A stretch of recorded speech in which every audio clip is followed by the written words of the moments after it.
You're tuning into the Styles Podcast. Yes, hello, folks. Welcome to another episode of the Styles Podcast. Today, we're going to be touching on another subject. It's called Vitamin D and Your Health, Breaking Old Rules and Raising Your Hopes. So it's linked to vitamin D and how it works in your body.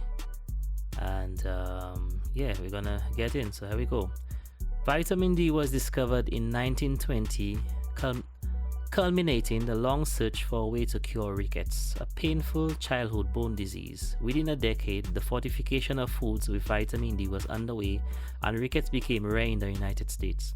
But solving the problem of rickets was only the beginning of research into vitamin D. Research results suggest that vitamin D may have a role in other aspects of human health.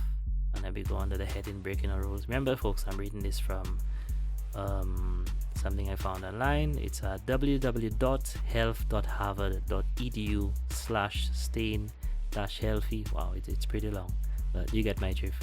So here we go.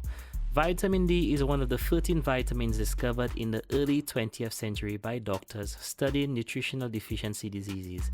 Ever since, scientists have defined vitamin D as organic, carbon-containing chemicals that must be obtained from dietary sources because they are not produced by the body's tissues. Vitamins play a crucial role in your body's metabolism, but only tiny amounts are needed to fill that role. And then moving on.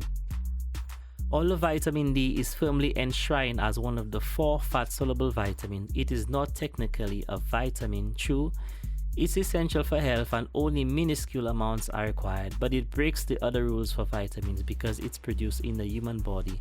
It's absent from all natural foods except fish and egg yolks, and even when it's obtained from foods, it must be transformed by the body before it can do any good. As our habits change, most of us cannot rely on our bodies to produce vitamin D the old-fashioned way. Instead, we increasingly depend on artificially fortified foods and pills to provide this vital nutrient. Coming full circle in the modern world, this substance may actually come to fit the technical definition of a vitamin.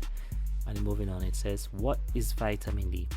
Vitamin D is not one chemical but many. The natural type is produced in the skin from a universal present form of cholesterol 7, D high cholesterol.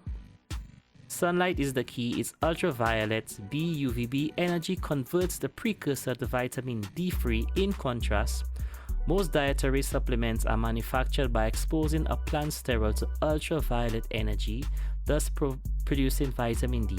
Because the function is almost identical, D2 and D3 are lumped together under the name vitamin D, but neither will function until the body works its magic.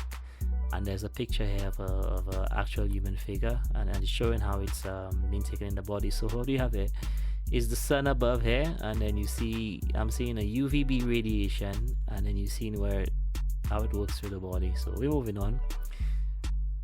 How it works. Vitamin D's best known role is to keep bones healthy by increasing the intestinal absorption of calcium. Without enough vitamin D, the body can only absorb 10% to 15% of dietary calcium, but 30% to 40% absorption is the rule when vitamin reserves are normal. A lack of vitamin D in children causes rickets. In adults, it causes osteomalacia. I said it right. Both bone diseases are now rare in the United States, but one is on the rise: osteoporosis, the thin bone disease that leads to fractures and spinal deformities. Whoa. Low levels of vitamin D lead to low bone calcium stores, increasing the risk of fractures. If vitamin D did nothing more than protect bones, it would still be essential. But researchers have begun to accumulate evidence that it may do much more. In fact, many of the body's tissues contain vitamin D receptors, proteins that bind to vitamin D. In the intestines, the receptors capture vitamin D, enabling efficient calcium absorption. But similar receptors are also present in many other organs, but the prostate to the heart, blood vessels, muscles, and endocrine glands, if it's endocrine or endocrine, looks more like endocrine. And work in progress suggests that good things happen when vitamin D binds to those receptors. The main requirement is to have enough vitamin D, but many people don't.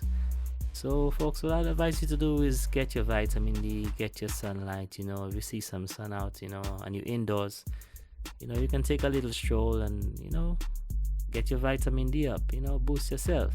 Yes, folks, thanks for staying here for another episode of the Styles Podcast, and I shall see you another time. Laters. Enter. You're tuning into the Styles Podcast.